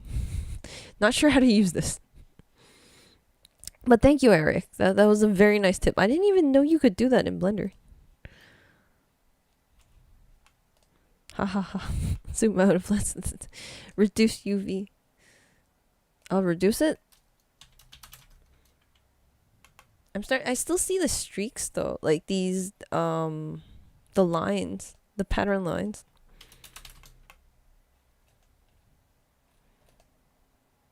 This looks better when it's like 1-to-1, but then the texture is too large.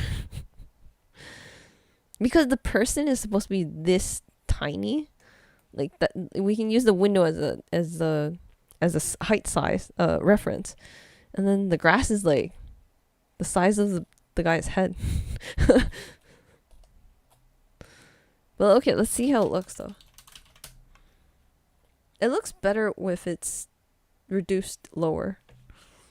You could always you could also overlay the texture on itself with the noise map. Yeah, that's true. Like use some sort of Mustang mask and then ramp it between two different textures. Mix it between two different textures. It's sort of like in Painter they used grunge maps. In here it's oh, why did I do that? I should just I'm torturing myself with that little tiny viewport. Cool, let's see. Oh, wrong camera. Shoot, now I don't know which camera.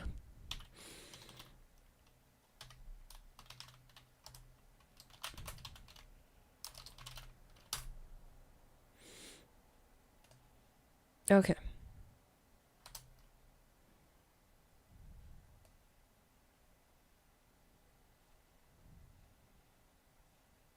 I think the HDR is way too bright.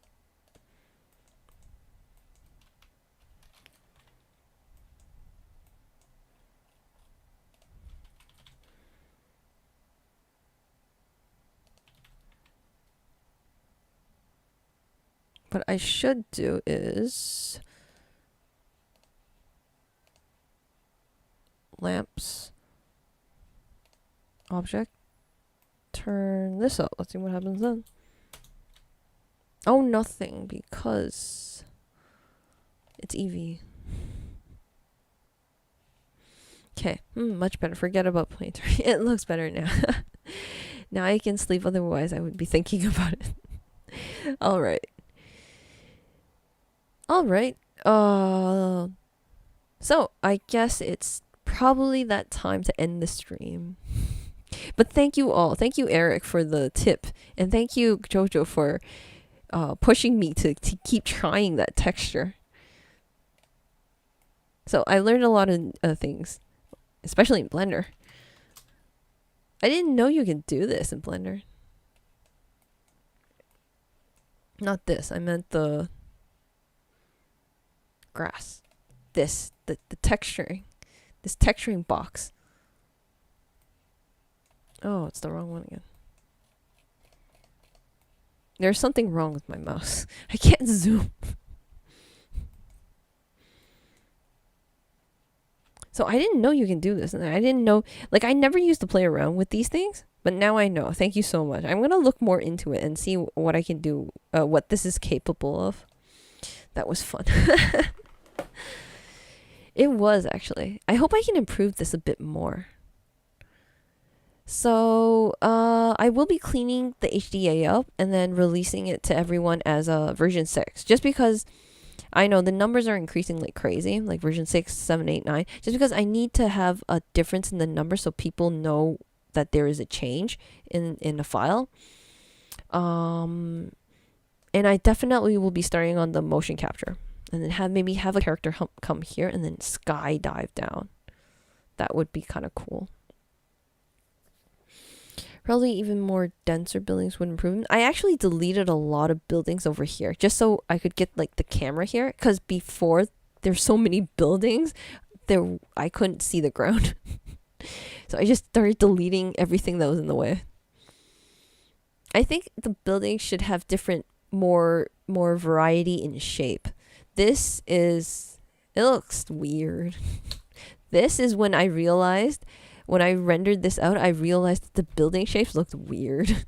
So I started going into implementing more customization into the building shapes.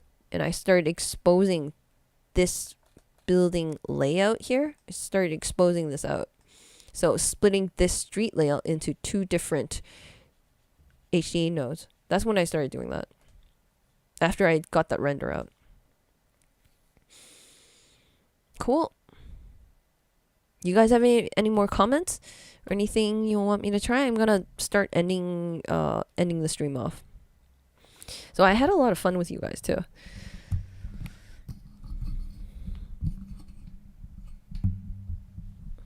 Hopefully I can get some of these knocked down on the list, like custom window shapes, geo. I really want to do a mailbox, like add more stuff on the street. Electrical lines,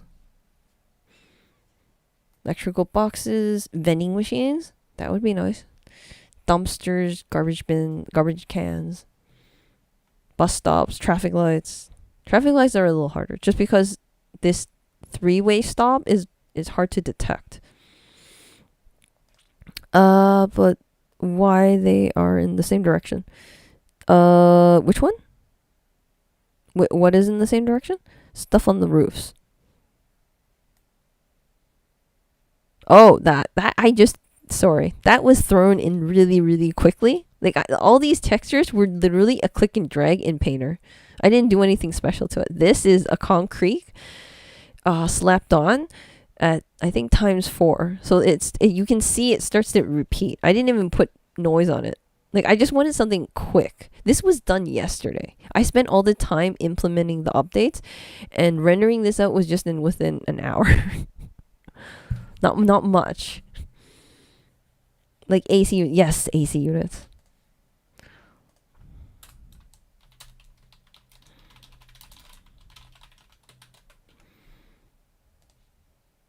Hot dog corner stands. Yes, hot dogs. That actually, I want to save that for the park because I want to create a park just how I created a store, a convenience store here. I want to create, like, look at this area. Once you start deleting a lot of buildings, you're going to have a lot of grass area. And that's a potential place to put a park, a small little community swing or a swing set, monkey bars, I don't know, stuff like that. Park. So detect grass, empty grasslands. And then you can put a hot dog stand. Like, that would make more sense to put a hot dog stand there. And then I want to do food trucks. Oh, the list goes on. There's so much I want to do. No, add stuff to the roof. Satellite. I was thinking about that the other day. Satellite dishes. What else? What are those things called? Water tanks on the roof. So this is roof stuff. Water tanks. What else did I have? Antennas.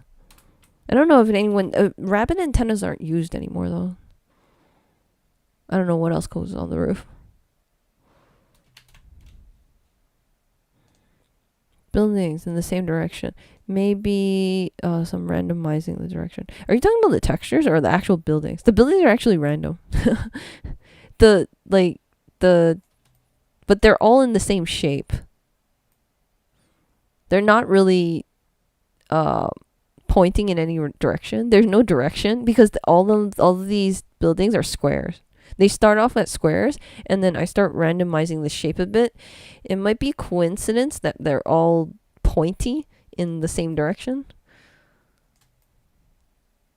But that should go away with the new updates I've done like this, because you can stretch the grid like this. But then now they're all in the same direction. I will add some rotation to this. That's what I really need.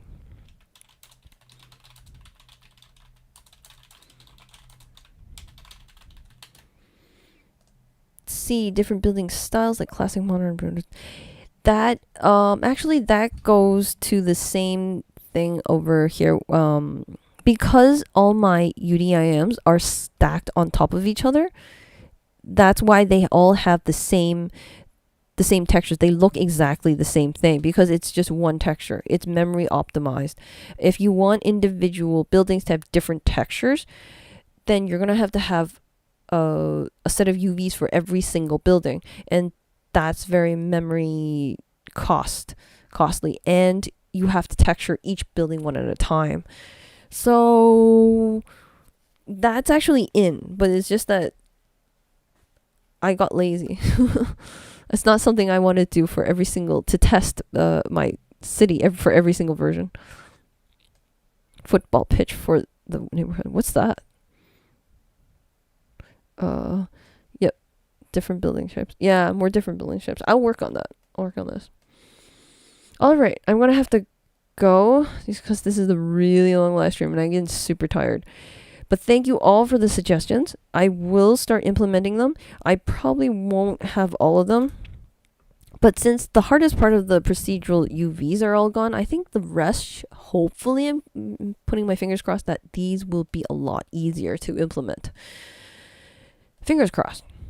Unless I get stuck. Everything's easy until you get stuck. But thank you all for joining me, and thank you all for making it to the end. Give yourself a pat on the back. Really awesome. Yep, and I'll see you guys. Yeah, add football pitch in the park.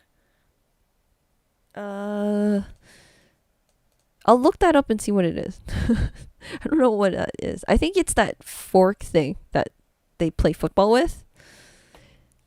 But I'll try and add a park. I might not be able to add a whole football field just because there's not, like, I don't know if I can find, unless you delete an entire island, like actually take the entire island, this whole grass area, and say, okay, I want this to be a park. Then I think it would have enough room. I'll see what I can do. I'll add it to the list. Oh, where's my park? Oh, football.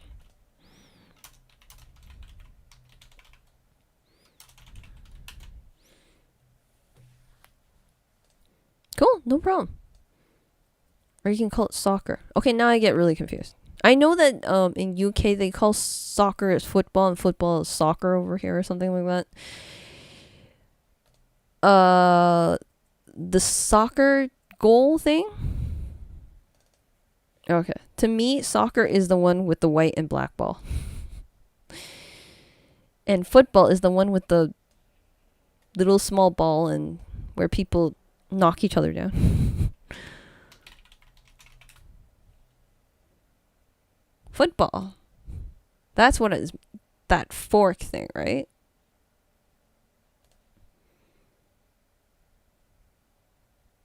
The goalpost. This is soccer. This is soccer. I know in UK this is called football, but this is this fork thing. They have that same pitch thing. I guess that you're saying it's called the pitch. That thing. Oh, I can't find a picture of it. Oh, maybe if I search pitch. Oh, the actual drawing of it? The entire field? I would need a really square... This would be a texture thing then. I would need a really square island though. Because these islands are not very squarey. That would be a challenge. That would actually be a lot harder than you would think. Just because I don't have a square. Not anymore, at least. No, that's not football. Okay, Jojo. Alright, Jojo. We'll work on it. I'm super tired. So I'm just gonna end off the stream and I'll make the updates to that you guys gave me. These are some really awesome ideas. And I thank you all for that. And I'll see you guys next time.